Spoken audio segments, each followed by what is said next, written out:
Hi students, it's nice to see you today too.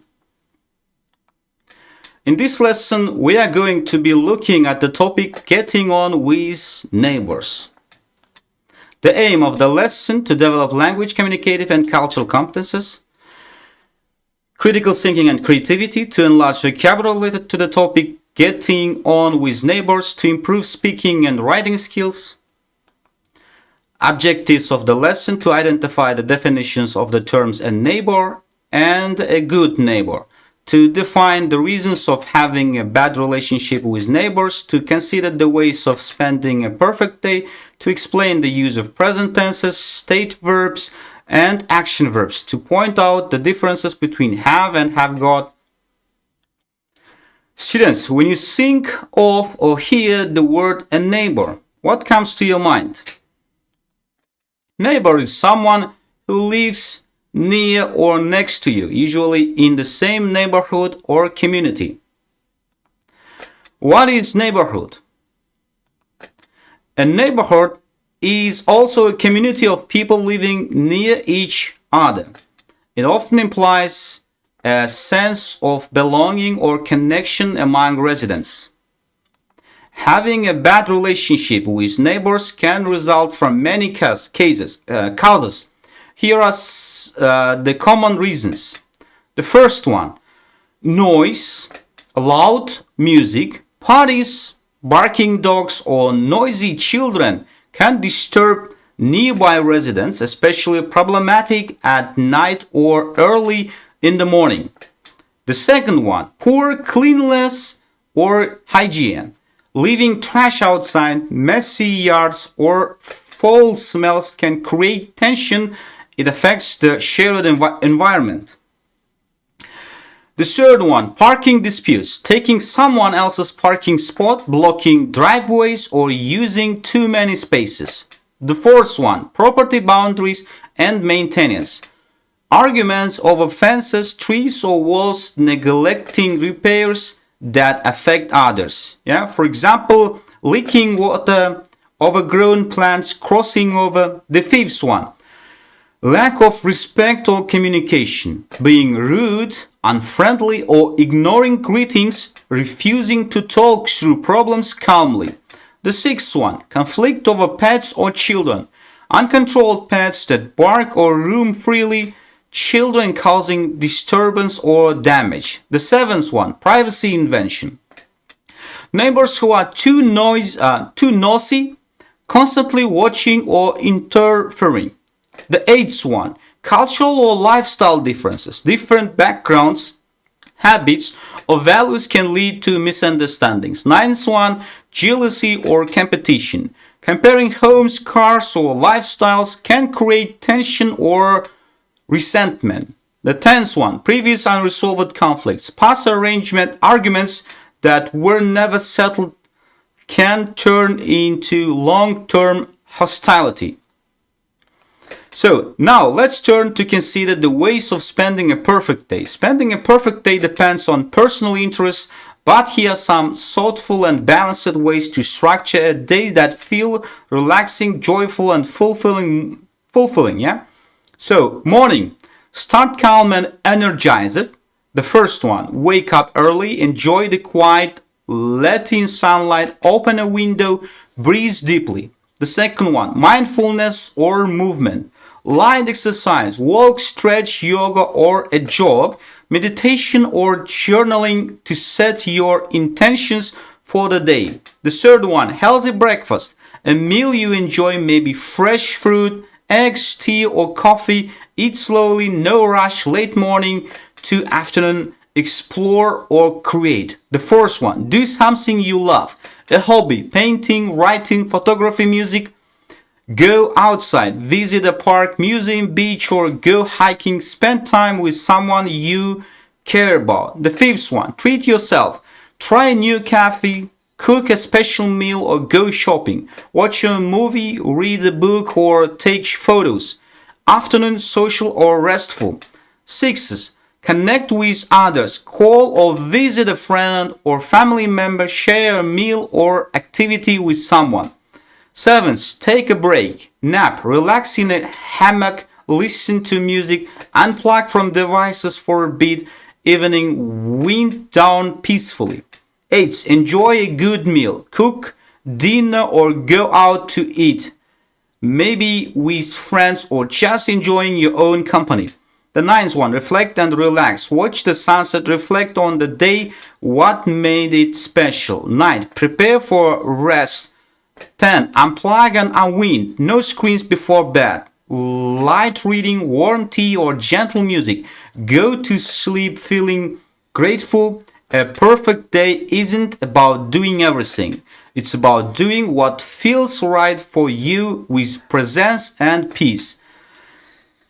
Here are some activities to describe a perfect day. Play games on the phone, do puzzles, go to the gym, have a lie-in, meet friends for a drink, watch dramas on TV, chat on the phone, go out for a meal, listen to music, do nothing, take photos, read magazines, have a barbecue, go for a long walk, visit other cities, shop for clothes.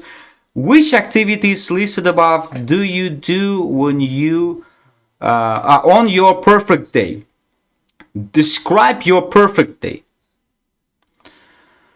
Let's turn to today's grammar materials. First of all, we'll begin with present simple tenses. Yeah. So, present simple.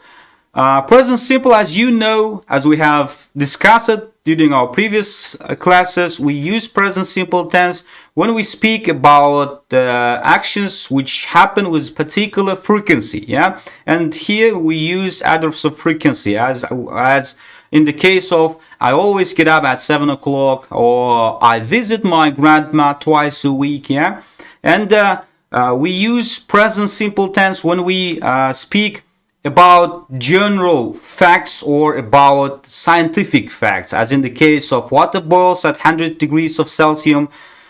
And we use present simple tense when we describe the way someone does something. Yeah. For example, John speaks English fluently. He drives his car carefully. And we use present simple tense when we speak about the actions which may happen, which will happen in a future, which is scheduled in a timetable. Yeah, for example, our train leaves at 10:30. Yeah, the next one is present continuous. We use present continuous when we speak about the actions that are happening at the moment of the speech. For example, I'm explaining you the grammar rules now, yeah, right now. Or you are writing some rules, some notes on your copybook in order to understand this lesson. Yeah. Also, we use present continuous when we want to exaggerate about something. Yeah. For example, he's always yelling at us. Yeah. She's always borrowing money from me. In such cases, we just exaggerate. And here, if you have noticed it, we use adverbs of frequency like always, because we want to exaggerate, yeah, about some bad habits, some bad characteristics of someone. And we use present continuous when we speak about actions that last for a short period of time. For example, you may be a student, and during the summer holidays you may work as a waiter. And in such cases, you have to say, I'm working as a waiter at a restaurant. Yeah, you have to say it in such way because, in fact, you are a student, but you are working as a waiter for a short period of time. And the next one is present perfect. Present perfect is a tense which is used in order to speak about the actions which has already done. But comparing with past simple tense, we use present perfect when we just pay attention to the result of the action. For example, teacher may come to the classroom and ask from students the question, have you done your homework? Yeah, because he have or she has given a homework and you were supposed to do this. Yeah. And in fact, teacher she doesn't know, or he doesn't know about the exact time, but he or she wants to know whether you have done. Yeah. And in some cases, people may say to each other sentences like, look, our neighbors have bought a new car. In such case, they pay attention to the action that their neighbors have bought a new car, not to the time. Yeah. So students, next, state and action verbs. State verbs, not usually used in continuous tenses. Yeah. Describe feelings, thoughts, possession, senses. Examples: I know the answer. I'm knowing. We cannot say I'm knowing. She has a car. We cannot say she's having a car. Common state verbs like, love, hate, know, believe, want, need, own, have. And action verbs used in all tenses, including continuous forms. Describe activities and actions we do. Examples: he plays football. In present simple tense, he is playing football right now. In present continuous, he has played before. In present perfect, he has been playing all morning. In present perfect continuous. So, great question.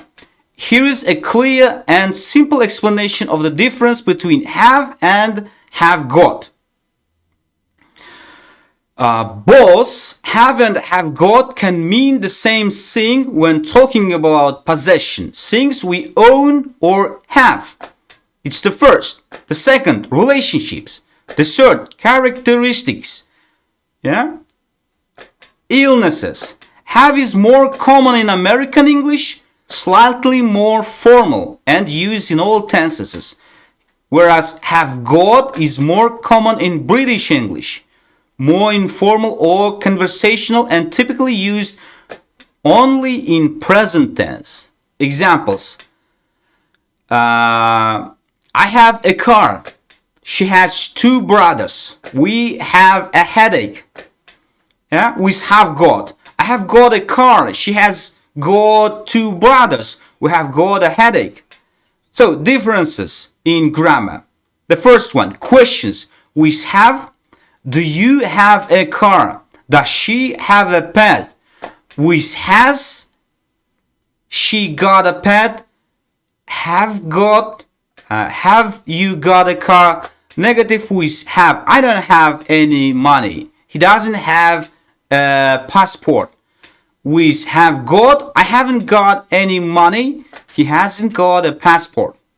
So, now students, answer the questions about the topic. Neighborhood, relying on your knowledge you obtained today. How would you describe a good neighbor? What qualities make someone a good neighbor?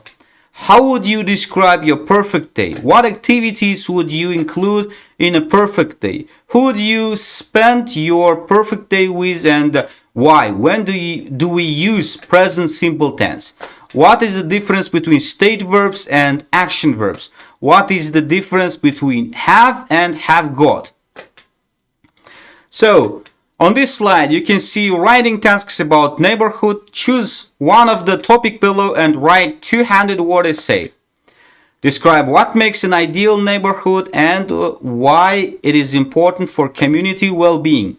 Discuss the key features, relationships, and facilities that contribute to a positive living environment. Explain the challenges people may face in their relationships with neighbors and suggest ways to improve neighborly harmony. Consider common conflicts and propose practical solutions for better communication and understanding. Write about your own experiences with neighbors and how these interactions have influenced your sense of community. Share personal stories and reflect on the role neighbors play in everyday life. Certainly, he is a short case study task on the topic neighborhood, followed by 3 related questions. Case study topic: a noisy new neighbor. Anna has lived in her quiet neighborhood for over 10 years. She enjoys peaceful evenings and the friendly chats with her long-time neighbors. Recently, a new family moved in next door. They often play loud music late at the night and have frequent parties. Anna tried to talk to them politely, but the noise continues. Now she's unsure whether to involve local authorities or try talking to them again. Question: what are the main issues Anna is facing in her neighborhood? What would you do if you were in Anna's situation? Why is it important to maintain good relationships with neighbors? It's time to conclude today's lesson. The definitions of the terms a neighbor and a neighborhood were identified. The reasons of having a bad relationship with neighbors were defined. The ways of spending a perfect day were considered. The use of present tenses, state verbs, and action verbs were explained. The difference between have and have got was pointed out. So that's the end of today's lesson. Do your best and goodbye.